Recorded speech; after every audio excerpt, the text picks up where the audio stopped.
Jessica Sofía Tomás Vizcaya tenía apenas 3 años de edad cuando le arrebataron la vida en un trágico escenario de violencia y miseria.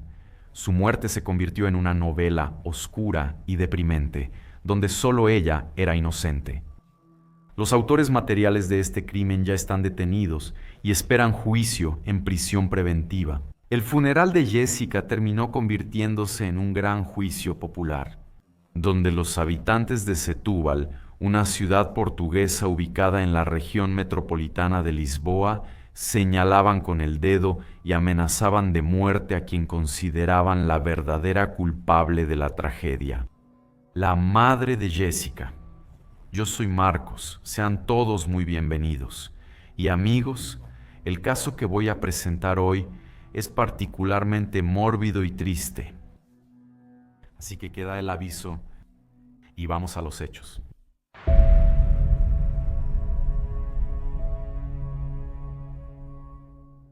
En la mañana del 20 de junio de este año, Inés Tomás llegó a la casa de su pareja con su hija en brazos. La niña tenía heridas visibles en el rostro y estaba completamente inmóvil. Paulo Amancio no pudo entender lo que estaba pasando, ya que él creía que su hijastra se había ido a un campamento de verano. Inés dijo que ella se había caído de una silla en la guardería y que un médico recetó un medicamento llamado Atarax, un antihistamínico derivado de la piperacina y usado como calmante. Por eso ella dormía tan profundamente. Paulo vio que no era el momento de confrontar a Inés con las contradicciones de esa versión, pero tampoco hacía falta ser detective ni médico para darse cuenta de que algo no estaba bien. Probablemente él pudo haber pensado que en la colonia de vacaciones tal vez hubiera una guardería. Hace poco más de una semana, la pareja recibió la visita de un trabajador social en su casa, ubicada en un barrio pobre de Setúbal. La visita sería para analizar el ingreso del niño a una guardería comunitaria. Y al ver que todo estaba aparentemente bien, la asistente informó que Jessica pronto sería aceptada, donde podría integrarse en un ambiente saludable y convivir con otros niños. Sin embargo, lo que la asistente social no sabía era que la vida de esa niña no había sido nada fácil. A pesar de haber cumplido apenas 3 años el pasado 26 de enero, Jessica ya había sufrido mucho. Primero, la relación de la madre con su padre biológico, Nelson, el anterior compañero de Inés, era conflictiva, con frecuentes episodios de violencia física y psicológica que la niña presenció y de forma indirecta terminó sufriendo. Madre e hija llegaron a vivir en la calle cuando la relación entre Nelson e Inés se volvió intolerable y ellas se vieron obligadas a salir de casa. Nada que los parientes de la mujer no hubieran visto antes. Inés Tomás tenía 37 años y Jessica ya era su 6ª hija. 4 de ellas vivían con familiares. La mayor fue institucionalizada a petición de la propia abuela, madre de Inés. Para que se den una idea, ya en el primer mes de vida, Jessica fue acompañada por el Núcleo Hospitalario de Niños y Jóvenes en Riesgo de Setúbal, que a su vez inició un proceso de promoción y protección por parte de la Comisión de Protección de Niños y Jóvenes, la Comisión de Protección de Niños y Jóvenes, por las agresiones que el padre biológico infligía a su pareja. La policía visitaba frecuentemente la residencia de la pareja por denuncias de los vecinos. Después de eso, la niña fue acompañada por el Comisión de Protección de Niños y Jóvenes hasta febrero de 2019, cuando el Ministerio Público entendió que no había indicios de malos tratos o negligencia parental y el proceso fue archivado. Desafortunadamente, no hay medios, no hay capacidad humana ni técnica o logística suficiente para que los niños en riesgo sean realmente protegidos por el Estado. Como en muchos otros países, esa burocracia constitucional no es más que un enorme remiendo. Al final, ningún manual de buenas intenciones es capaz de intervenir a tiempo. La realidad es miserable y a veces se vuelve más que obvia la incapacidad de proteger a un niño en riesgo. A pesar de que Inés ya no convivía con el padre de Jessica, eso no significaba el fin de la violencia. Muchas veces, en realidad, esa violencia se intensificaba.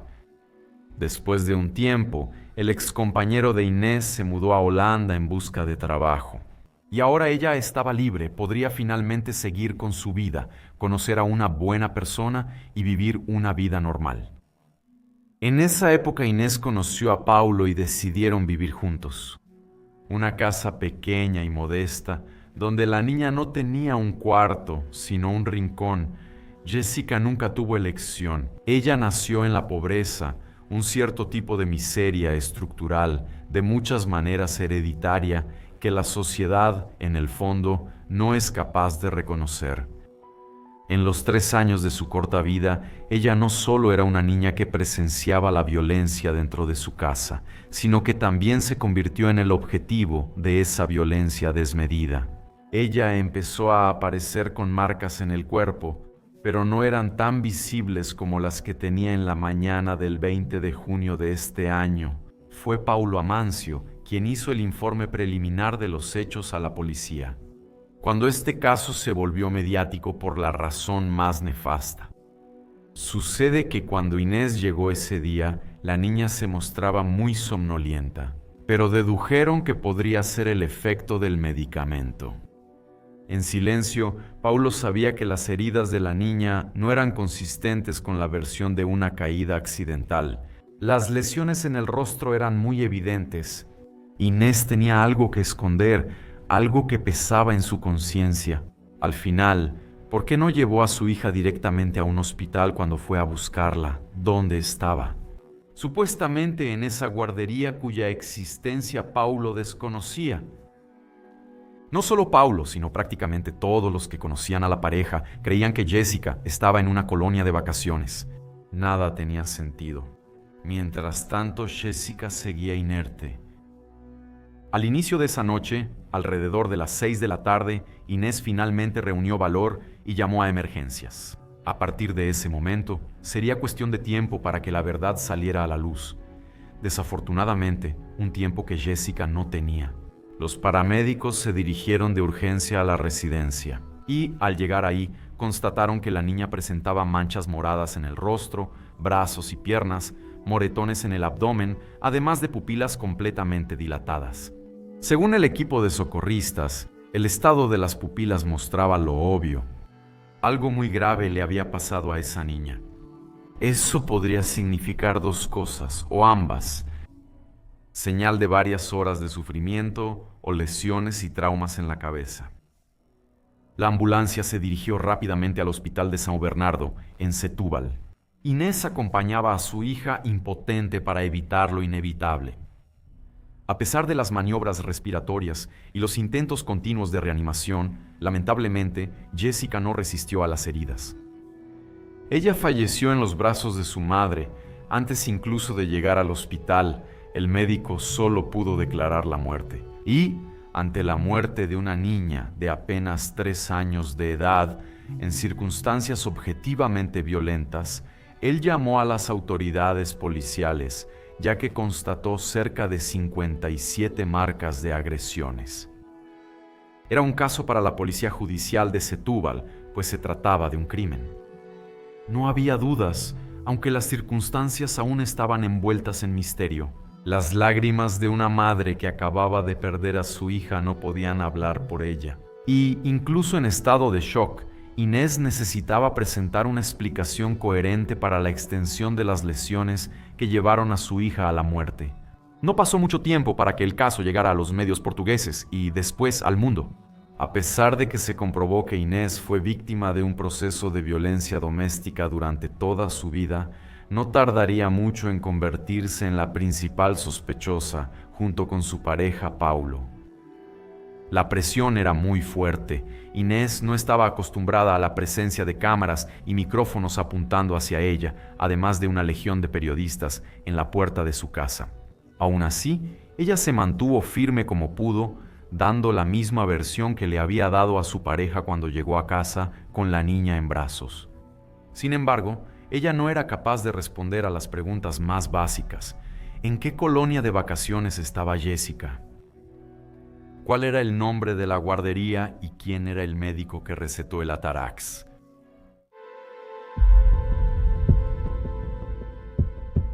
Inés solo lloraba, mientras muchos, compartiendo el luto, se compadecían.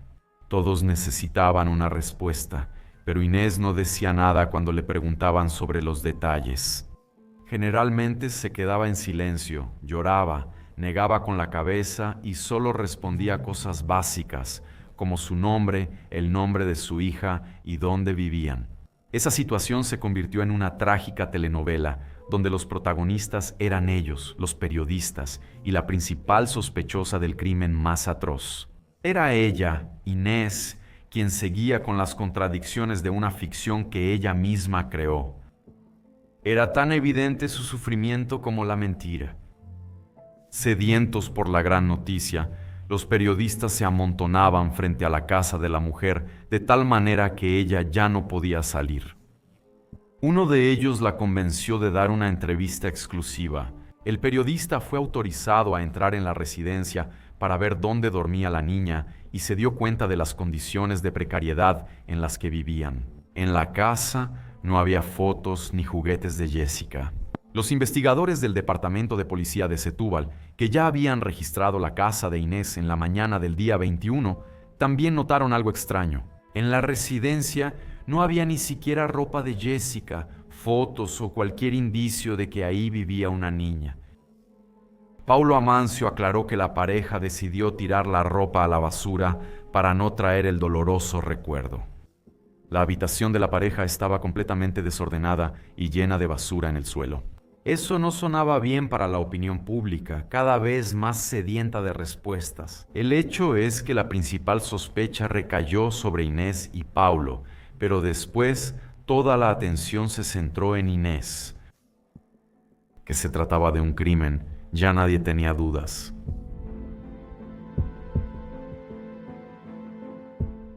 El padre biológico de la niña, antes de viajar a Portugal, habló con periodistas por teléfono, afirmando que los malos tratos hacia su hija por parte de la madre eran recurrentes.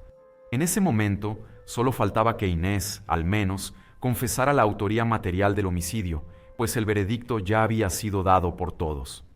Los resultados de la autopsia se dieron a conocer el miércoles, 22 de junio, y presentaron pruebas contundentes sobre la magnitud de la maldad de este crimen. Eso, junto con las innumerables contradicciones de la madre.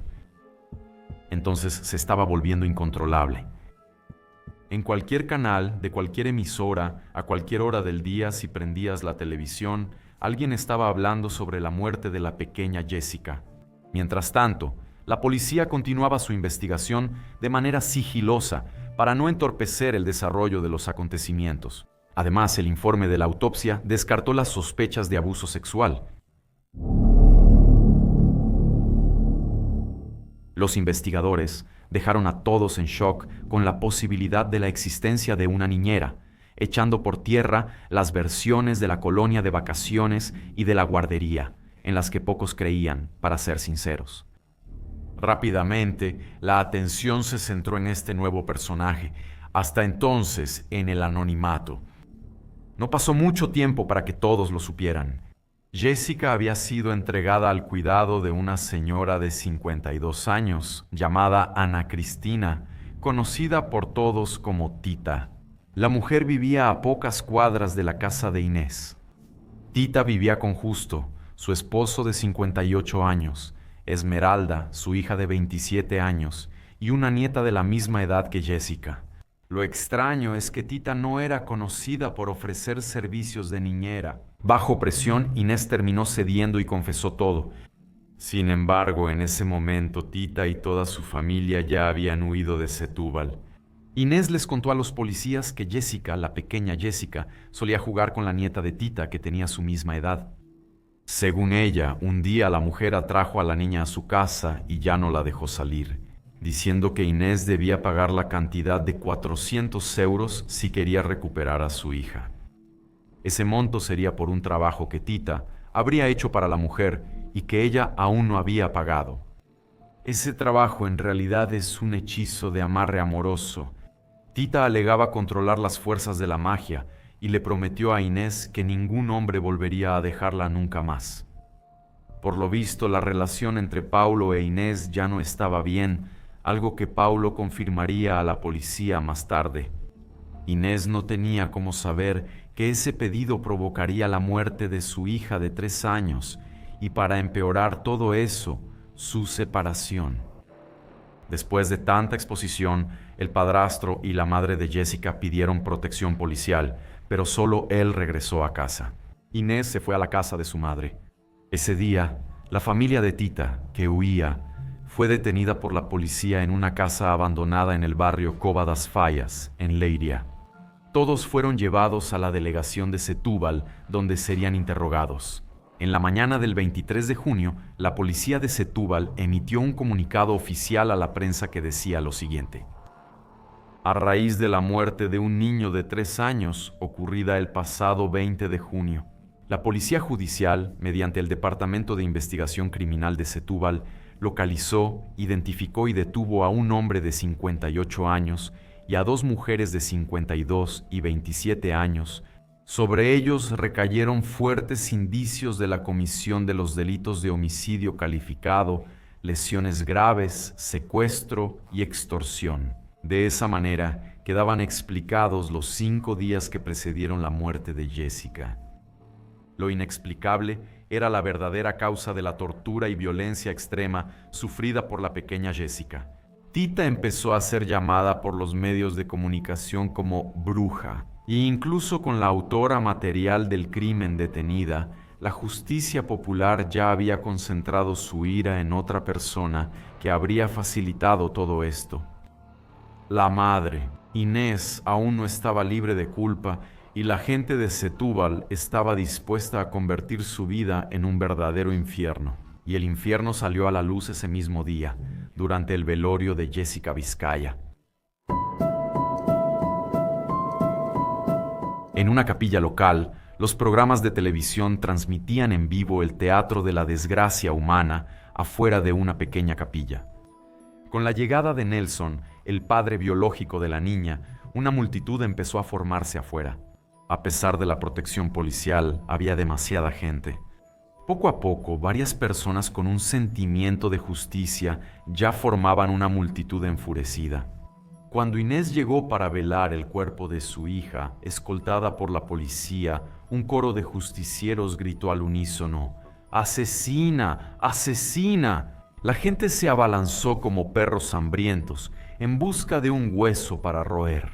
Los policías intentaron mantener el orden con dificultad y mucha paciencia. Notaron que la presencia de Inés en la capilla era un peligro para todos, pero ella estaba decidida a darle el último adiós a su hija. Sin embargo, la gente sintió que era el momento de una insurrección popular. En una versión suburbana del clásico libro Crimen y Castigo, de Fyodor Dostoyevsky, las televisiones transmitían en vivo. En medio de la multitud sedienta, el abuelo materno de Jessica tropezó y cayó al suelo. El padrastro de la niña pidió que las personas respetaran el dolor de la familia, pero incluso los familiares parecían no poder contener su sentimiento de indignación. La abuela paterna de Jessica tuvo una actitud de furia, llamando a la madre de la niña asesina y monstruo. Las personas intentaban agredir a Inés a toda costa y, aprovechando la confusión, una mujer se acercó al cordón policial y logró darle un golpe. Los ánimos se exaltaron aún más. Si no fuera por la policía, las televisoras de Portugal habrían transmitido en vivo un linchamiento. Inés logró llegar al velorio entrando a la capilla, bajo fuerte escolta policial y un coro de insultos alrededor, pero le aconsejaron que se retirara del lugar. Y logró salir con su madre, siendo abofeteada por la multitud enloquecida, y las dos entraron en una patrulla policial. Allí dentro, Inés se sintió mal y fingió un desmayo, pero pronto recuperó la conciencia. Al final del día, incluso con las puertas de la capilla cerradas, nadie quería irse, creyendo que Inés volvería, pero ella no regresó.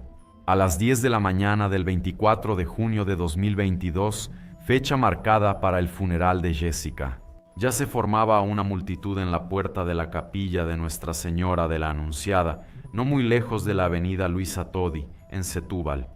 Nuevamente, Un contingente policial reforzado intentó calmar a la población, comprendiendo la delicadeza de la situación y la alarma social que causó la muerte de una niña.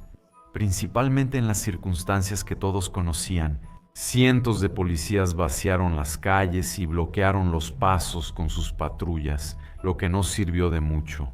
Pero, a pesar de la indignación, todos debían respetar el dolor de la familia que estaba ahí para honrar la memoria de la pequeña Jessica. Pero el ambiente alrededor era una verdadera bomba de tiempo, alimentada por el circo mediático.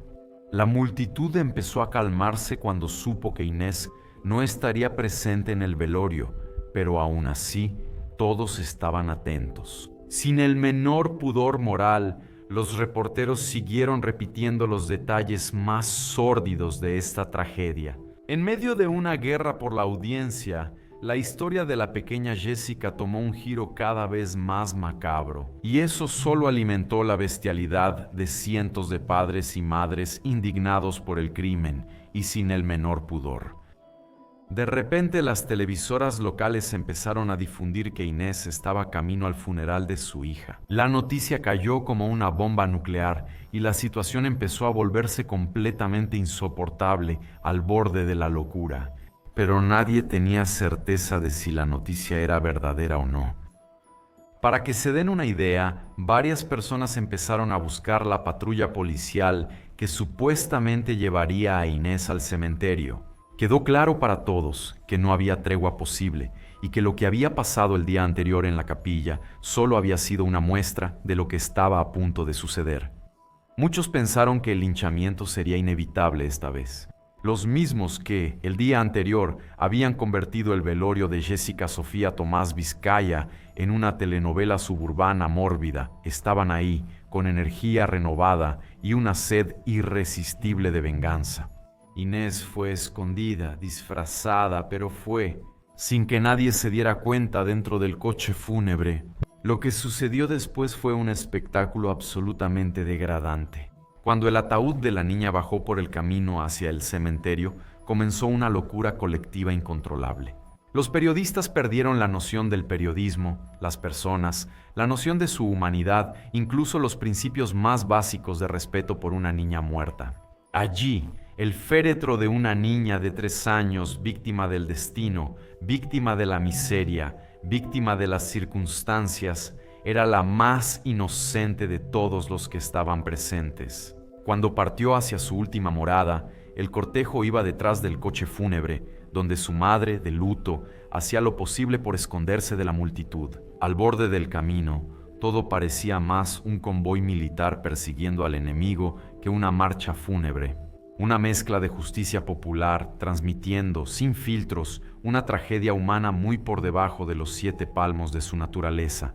La madre de Jessica no pudo salir del coche fúnebre y de repente algunas personas la reconocieron. No pasó mucho tiempo antes de que las personas comenzaran a golpear los vidrios con todas sus fuerzas, acusándola de la muerte de su hija, exigiendo su vida. Nadie estaba ahí para velar a la pobre niña, todos querían en realidad solo venganza.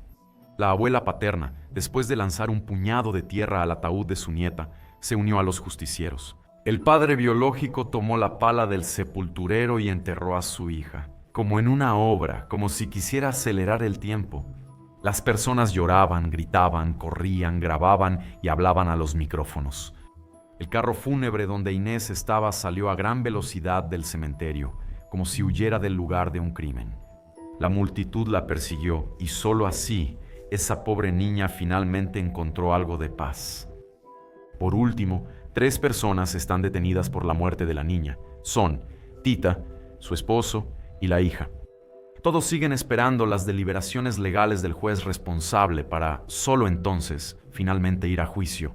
De cualquier manera, mientras se investiga la responsabilidad penal por la muerte de la pequeña Jessica Vizcaya, hay otros puntos adjuntos que merecen reflexión. El primero es objetivo y de sentido común.